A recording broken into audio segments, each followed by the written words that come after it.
Hi කොහොමද ඔයගලන්ට මේ ෆ්ලාවර් ව්ලොග් එක පටන් ගන්නෙම මං හිතන්නේ මේ රෙකෝඩින් එකට යනකම මම මේ වොයිස් කරන්න පස්සේ ඉන්න පොඩ්ඩක් මට මේව මතක නැහැ මේ යන්නේ අර අශේන්ගේ ස්ටුඩියෝ එකටම තමයි යන්නේ ඉතින් ඔක්කොම රෙකෝඩින්ග්ස් ටික ඉවර කරලා මම ගියා වන් ගෝල්ෆ් එකට ගියේ මට ගන්න හීල්ස් දෙකක් ඕනිකමක් තිබ්බා කළු පාට හීල්ස් දෙක සවුත් වෙලා හින්දා මෙන්න මේක ආස හිතුණට ගන්න මේක මැටීරියල් එක රෙදි ළමයි ඒ හින්දා මං ඒක ගත්තේ නැහැ ඕක ඉතින් වතුරට පොඩ්ඩක් පිටින් ඉච්ච ගමන් ඕක සවුත් වෙලා ඔගේ පටි ටික කැඩලා යන්න පුළුවන් කියලා හිතච්ච හින්දා තාම පොඩ්ඩක් වටේ යනවා මේක බ්ලැක් තියනවාද කියලා බලන්න යවුවා දැන් ඊට පස්සේ මම ඇල්ඩෝකටත් ගියා ඒකෙත් තිබ්බේ මෙන්න මේ වගේ නිකන් ඔච්චර හරි ගියේ නෑ හැබැයි ඒක කම්ෆර්ටබල් ඒ උනාට ලස්සන නෑ දැන් බාටා එකෙත් ලස්සන ඒවා තියෙනවා මේ තියෙන්නේ බාටා එකේ එකක් හිතන්න පුළුවන් ඉස්සර මේ වගේ ඒවා ගන්න තිබ්බේ නෑනේ බාටා එකේ ඒකලගේ ෆ්ලැට්ස් වගේකුත් දාලා තිබ්බා ඒවත් හරියම ලස්සනයි ඒ උනාට මම එකක්වත් ගත්තේ නෑ මට කොහොමද බ්ලැක් හීල්ස් එකක් ගන්න උවමනාව තිබ්බ හින්දා මම අර චාල්ස් ඇන් කීත් එකෙන් බ්ලැක් හීල්ස් එක ගත්තා හැබැයි ඊට පස්සේ මෙන්න මේ වගේ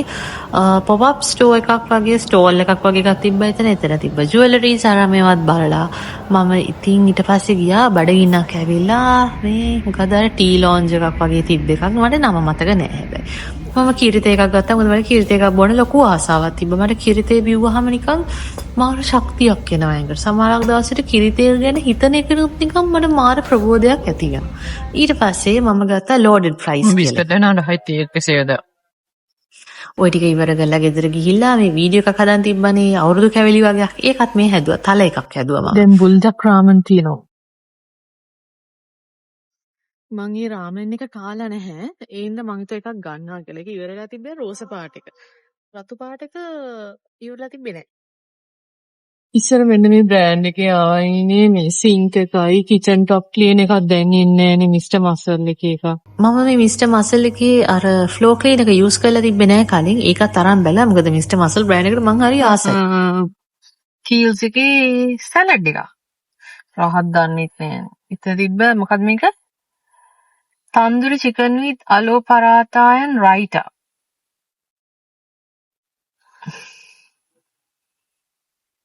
අප්‍රේල් 3 වෙනිදා එක්ස්පයර් වෙනවා හෙට නේද 500 ගාන ඈ 620 රයිටා හැම තියෙනවා එහෙම තමයි තියෙන්නේ කාලා බලමුනේ හොඳයි දන්නෙත් නෑ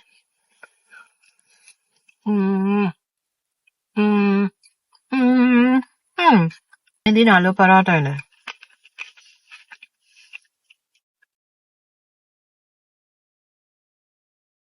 ඉතුරුනවා ටික කලවම් ෆයින් කරලා දෙනවා ඇති.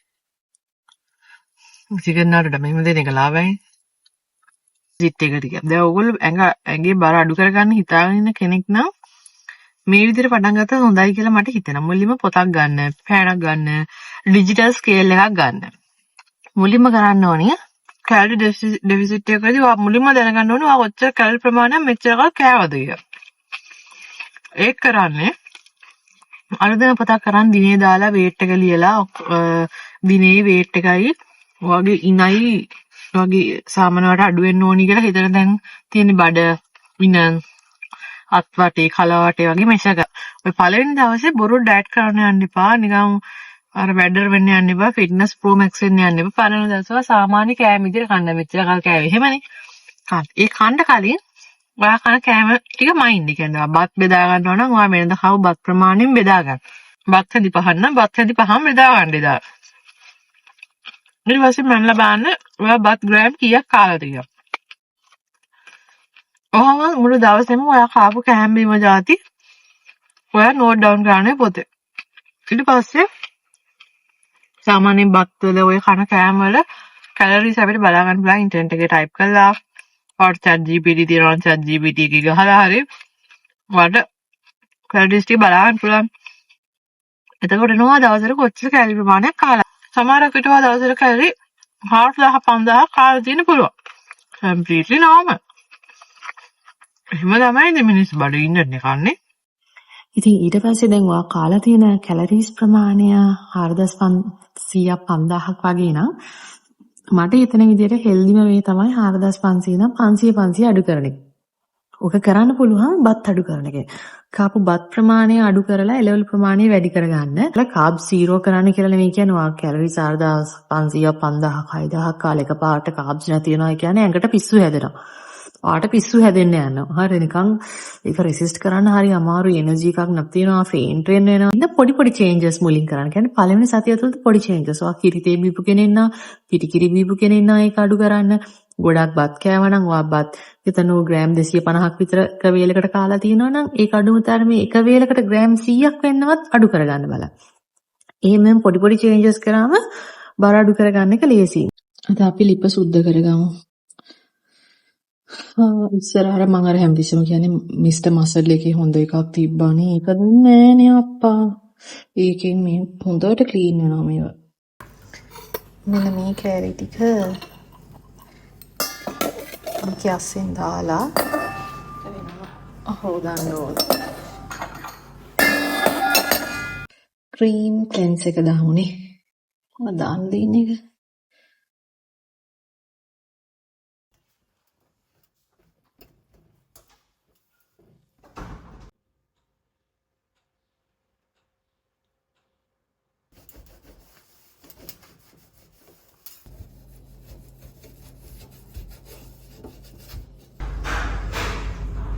තිබ්බරඩ හොඳ එන්නේ.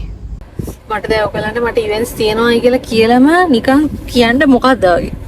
ඉවෙන්ට් එකක් තියෙනවා තමයි. ඒකක් තියෙනවා අනිද්දාක් තියෙනවා. අනිද්දා දෙකක්ද කොහෙද තියෙනවා. ඉතින් ඒකට ගැලපෙන ඇඳුමක් ගන්න තමයි ආවේ. ඔන්නේ මගේ අත පිච්චුණා.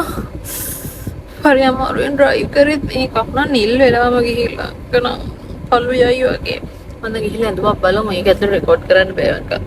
ක්‍රවුඩ් එක ඉච්චරයි. බලමු. මේක ලස්සනයි වුණාට ලොකුයි.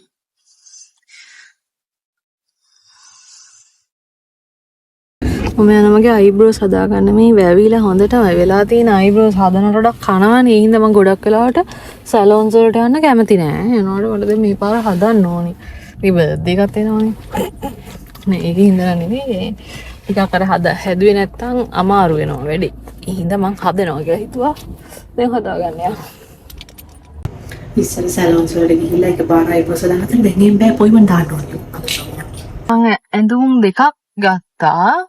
එතකොට එක පර්පසස් වල ගත්ත එකක් හෙට තියෙනවා ස්ටෝ ඕපනින් එකක්. මම පාරේ ගානේ ඉන්නේ. ඒකට අඳින්න. අනිද්දාට වියානයි අර ඇක්ටිවේෂන් එකක් තියෙනවා වන් ගෝල් ෆේස් එකේ. අනිද්දාට කියන්නේ ඔයගොල්ලෝ මේක බලන දවසට 4 වෙනිදාට. මෙතන අච්චාරු කඩයක් තියෙනවා. හැමෝම අච්චාරු කනවා. මටත් අච්චාරු කන්න හිතුණා. මම අච්චාරුවක් අරන් ඉන්නම්. ඉස්සර අපේ අම්මලා මෙහෙම පුටුවල රෙදි දාලා තිබ්බහම අයියෝ මට මතකයි මං කියනවා මොකක්ද මේ ලස්සනට තිබ්බ පුටුව සවුත්තු කරන්නේ හරිම කැතයිනේ අනේ මෙහෙම රෙදි දාලා තිබ්බහම කියලා. ඊට පස්සේ ළමයි මම හම්බ කරලා ඌව ගත්තනේ. ඊ ගත්තට පස්සේ මට තේරුණා මේව මෙහෙම වහලා මදි කියලා. මීට වඩා මේව වහන්න ඕනි කියලා මට තේරුණේ ඊට පස්සේ තමයි. අපි හම්බ කරලා ඔක්කොම ගන්න පටන් ගද්දි තමයි තේරෙන්නේ අපේ අම්මලා තාත්තලා ඒ දවස්වල කරලා තියෙන දේවල් සමහරක් දේවල් තාම වැලිඩ් කියලා. ඔය ඉතින් මම ඒ රෙදි ටික හොදන්න යන්නේ. ඊට පස්සේ මගේ ටීම් එකේ ඕඩර් එකක් ඇවිල්ලා තිබ්බා. මම දැන් ටීම් එකේ ඕඩර්ස් ආවා කියලා TikTok එකේ දාන්නේ. TikTok එකේ නැතුව දැම්ම YouTube එකේ තමයි දාන්නේ. මට මේ පාර මම දැම්මේ ඇත්තටම ඕනියනවා. මේ තියෙන්නේ කාඩ් හෝල්ඩ් එකක් ඊට පස්සේ මේ ජුවලරීස් දානවා ටිකක් ගත්තා. තැන් වල මගේ ජුවලරීස් තියෙනවා. ඊට පස්සේ මේ වගේ බෑග් එකක් තිබ්බේ නෑ මට. කියන්නේ නිකන් අර පොඩි බෑග් එකක්. මොකද්ද මේකට හොඳ නමක් කියලා මට දැන් අමතක නැහැ. ඊට පස්සේ මෙන්න මේ ඇඳුම ගත්තා. ඒ ඇඳුම මාල් ලස්සනයි යන්නේ. ඊට පස්සේ මේ ෂූස් දෙකක් ගත්තා. මම ෆස්ට් ටයිම් තමයි ටීම් එකේ ෂූස් ගත්තා. ඒකත් ලස්සනට තිබ්බා. මේ තියෙන්නේ ඒ අර බොක්සස් අස්සට දැම්මට පස්සේ මේවා ඉතින් ලොකුයි මේවා දාන්න බෑ. ඒ ටික මම නිකම්ම තිබ්බා. මේ ඔක්කොම ඉයරින්ග්ස් ටික මේකට දැම්ම. මේක මේ රින් හෝල් එකක්. ඒකට මම ලොකු ඒවා ටික එහෙම ඒ කියන්නේ උල් වගේ තියෙනවා. ඊට අමතරව මේ තව ඉතුරු ඒවා වගේක් තියෙනවා. දැන් මම ගාව නෙක්ලස් වගේක් තියෙනවා මේ. මෙන්න මේ නෙක්ලස් ටික මට මේ හරියට දාගන්න ඕනේ පැටලෙන්නේ නැති වෙන්න. ඒකට මොකක් හරි මේ ටීම් එකේම බලන්න ඕනේ. මම ඇත්තටම හිතුවේ මේක මෙච්චර ප්‍රැක්ටිකල් වෙයි කියලා. මේක මෙහෙම දැන් මට කොයි හරි යනවා නම් මේ මට ට්‍රිප් එකක් යද්දී මේකෙන් මේ වගේ සෙට් දෙකක් මට ඕන ඉයරින්ග්ස් ටික දාගෙන අරන් යන්න පුළුවන්. මේවට රින්ග්ස් උත් දාන්න පුළුවන්. මම මේකට රින්ග්ස් දාලා තිබ්බාට හිතන විදියට. මේ සාමාන්‍ය රින් එකක් එහෙම මේකේ ඇස්සට දාන්න පුළුවන්. ඉතින් මේ අර ට්‍රිප් ගිහිල්ලා හොයාගන්න නැතුව දඟලනට වඩා සෑහෙන වටිනවා ඒකත් එක. අද මම දැක්කා මේ පෝස්ට් එකක් TikTok එකේ post එකක් කියන්නේ picture post එකක් දැක්කා. තියෙනවා අපිව බල්ලෙක් හැපුවයි කියලා හිතන්නකෝ. ඉතින් බල්ලෙක් හැපුවට පස්සේ ඒ බල්ලා කාපු එකෙන් ඒ බල්ලාගේ විස අපේ ඇඟෙන් අයින් කරගන්න හදාන්නේ නැතුව අපි ගිහිල්ලා අපි බල්ලාව හොයාගෙන ගිහිල්ලා ඇයි ඔයා කෑවේ, ඇයි ඔයා මට එහෙම දෙයක් කරේ කියලා, මොකද්ද මගෙන් වෙච්ච වැරද්ද නැත්තම් මොකද්ද තිබ්බ වැරද්ද කියලා හිතන එකද ඔයා කරන්න ඕනේ. නැත්තම් බල්ලා කාපු එකේ ඔයාගේ ඇඟේ තියෙන විස ඔයාගෙන් අයින් කරගන්න ඕනද? මේක ඉංග්‍රීසි කෝට් එකක්. හරි, එහෙම ඉංග්‍රීසියෙන් තමයි තිබ්බේ ඒක. නිකන් බලනකොට ඒක හරි සාමාන්‍ය කතාවක්නේ. නිකන් අපිව බල්ලෙක් ඕනේ නෑ. හිතන්නකො අපිව ඩෙංගු මදුරුවෙක් කෑවයි කියලා. අපි ගිහිල්ලා ඒ ලෙඩේට ගන්න ඕනි බෙහෙත ගන්න නැතුව, ඒකට අපි කරන්න ඕනි දේ කරන්න නැතුව ගිහිල්ලා ඒ මදුරුවව හොයාගෙන ගිහින් ඇයි ඔයා මාව කෑවේ, ඇයි ඔයා මට එහෙම කරන්න හේතුව කියලා ඒකට උත්තර හොය ඉන්න එක නෙවෙයි අපි කරන්න ඕනි කියලා. සෝ ඒක දැක්ක වෙලාවෙ ඉඳලා මං අර අපිට හැමතිස්සෙම ඕනේ රීසන් එකක්. ඇයි මට මෙහෙම උනේ, ඇයි මේ කෙනා මට මෙහෙම කරේ කියලා හේතු හොයන්න. ඉතින් ඒක කිව්වට වසන් තේරුණා ඒ හොයන එකකින් ඇත්තටම ඇති වැඩක් නැහැ කියලා. ඒ කෙනා අපිට එහෙම කරේ ඇයි කියලා හොයනවට වඩා අපි ආයේ ඒ වගේ මට්ටමකටපත් වෙන්නේ නැතිව ඉන්නයි. ඒ කෙනා අපිට ඇති කරපු ඒ ට්‍රෝමා එකෙන් අපි ගැලවෙන්නේ කොහොමද කියලා අපි හිතලා ඒ වෙනුවෙන් වැඩ කරන එක තමයි වටින්නේ. අපි හැමෝම අඩුම තරමේ එක පාරක් හරි ටොක්සික් වෙලා තියෙනවා. මම ඇතුළුව. මම කිව්වොත් ඒ මොකද මම ජීවිතේට ටොක්සික් නැති මිනිස්සෙක් කියලා, තව කෙනෙක්ට ටොක්සික් විදිහට හැසිරෙච්ච නැති මිනිස්සෙක් කියලා, it's going to be a huge lie. හැබැයි ඉතින් ඒක තේරුම් අරගෙන ඒ දේවල් නොකර ඉන්න එකනේ වටින්නේ නේද? කවුරුත් මැනුවල් එකක් එක ඉපදෙන්නේ නැහැ. මමත් එක එක තැන්වලදී හැම අවස්ථාව ආදී විදිහට හැසිරෙච්ච අවස්ථා තියෙනවා. අපි හැමෝටම තියෙනවානේ. මට විතරක් නෙවෙයි. අනිත් එක තමයි අපි හැමදෙස්සම narcissistic වත් toxic relationships, toxic partners, narcissistic partners ගැන කතා කරාට අනිත් පැත්තට හිතලා බලන්න තමන්නුත් ඒ වගේද කියලා. මන්න මොකක් හරි කරපු ගමන් හිතනවා මේ මං කරපු දේ, මම මේ කිව්ව දේ, මේ හැසිරෙච්ච විදිය හරි. අපි හැමෝටම ජීවිතේ හරි සාධාරණ විදියට හම්බ වෙන්නේ නැහැ. එනම අසාධාරණ ජීවිතයක් තමයි අපිට හම්බ වෙන්නේ. මේ අසාධාරණ ජීවිතේ සාධාරණ කරගෙන යන්න තමයි බලන්න ඕනේ. මේ ඔය ඉතින් මේ කියන තරම් ලේසියව නෙවෙයි යන්නේ. මේව හරි අමාරු ප්‍රැක්ටිස් කරන්න ගියාම. මම කලින් කිව්වා වගේ අපිට මැනුවල් එකක් දීලා මේ වයසේදී මෙහෙම කරන්න, මේ වයසේදී මෙහෙම කරන්න, මේ කාලෙට මේක කරන්න කියලා ටයිම් ලයින්ස් දීලා අපි ඒවා නැහැනේ. ගයිඩ්ලයින් එකක් එක්ක. අපි එක එක්කෙනාට එක එක කාලවල වලදී අපිට ලැබෙන්න ඕනි දේවල් අඩු වැඩි වශයෙන් ලැබෙනවා. එක්කෙනෙක් ඉගෙනගෙන කසාද බඳින වයසේදී නෙවෙයි තව එක්කෙනෙක් ඉගෙනගෙන කසාද බඳින. එක්කෙනෙක් ළමයි හදන කාලෙට නෙවෙයි තව එක්කෙනෙක් ළමයි හදන. ඒ හින්දා වාට හිතනවා නම් ඔයාගේ වයසේ මනිත් ඈත් එක බලද්දි වාහෙන පිටිපස්සෙන් ඉන්නවයි කියලා. ඔයා එහෙම හින පිටිපස්සෙන් නෑනේ. You only connect to one day. You will bloom when your time comes. So wait. අර තියෙන අර කඩුපුල් මල් රැයට පිපෙනවා, අනිත් මල් දවල්ට පිපෙනවා, සමහරක් මල් උදේට පිපිලා 10 11 වෙදි පර වෙනවා, සමහරක් මල් මුළු දවස තිස්සෙම පිපිලා තියෙනවා. ඒ වගේ තමයි අපි. හින්දා වැඩි දේවල් හිතට ගන්නේ නැතුව තමන්ගේ ජීවිතේ තමන්ට ගැළපෙන විදිහට අරගෙන යන්න.